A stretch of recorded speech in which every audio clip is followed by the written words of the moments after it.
నమస్తే. మీరు ఓసీ విద్యార్థులు ప్రత్యేకంగా చెప్తున్నాను. భారత రాజ్యాంగం చేత కల్పించబడిన 50% రిజర్వేషన్లలో మీకు రావు అని నిర్ణయించుకుని మీరు అసలు ప్రభుత్వ ఉద్యోగాల కోసం ఎదురు చూడటమే మానేశారు. ఈ స్టాండర్డ్ లేని చదువులు చదువుకోవడం వల్ల కానీ, ఉత్తత్త చదువులు చదువుకోవడం వల్ల కానీ అసలు మీకు కూడా ఆలోచన చచ్చిపోయింది.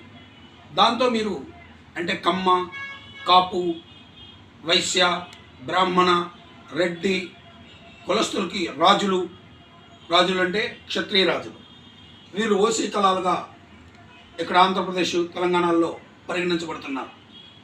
దయచేసి మీకు ప్రభుత్వ ఉద్యోగాలు వస్తాయి, కానీ సక్రమైన స్టాండర్డ్ కలిగిన చదువులు చదవండి. అసలు ప్రభుత్వ ఉద్యోగాలు చదవాలా, ప్రైవేట్ కంపెనీ ఉద్యోగాలు చదవాలన్నా స్టాండర్డ్తో కూడిన విద్యను మీరు పొందాలి.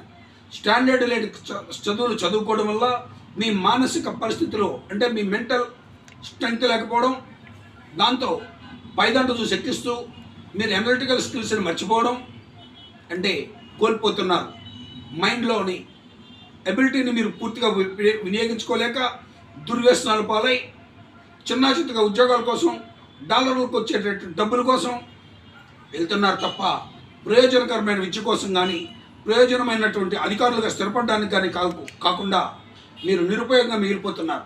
దయచేసి ఉన్నత స్థాయి స్టాండర్డ్ కలిగిన విద్యను అతి సులభంగా, అతి తక్కువ సమయంలో నేను అందించగలను. మీరు మీ ప్రయత్నం మీరు చేయండి. ఉద్యోగం వస్తుందో రాదో తర్వాత మాట్లాడదాం. అదేవిధంగా స్టాండర్డ్తో కొన్ని విద్యను నేర్చుకుంటే అనేక రంగాల్లో మీరు స్థిరపడవచ్చు, వ్యాపార రంగంలో స్థిరపడవచ్చు, వ్యాపారాలు చేసుకోవచ్చు. ఏదైనా మైండ్లో కాన్ఫిడెన్స్ ఉండాలి. మీకున్న లీడర్షిప్ క్వాలిటీస్ని చంపుకోకండి.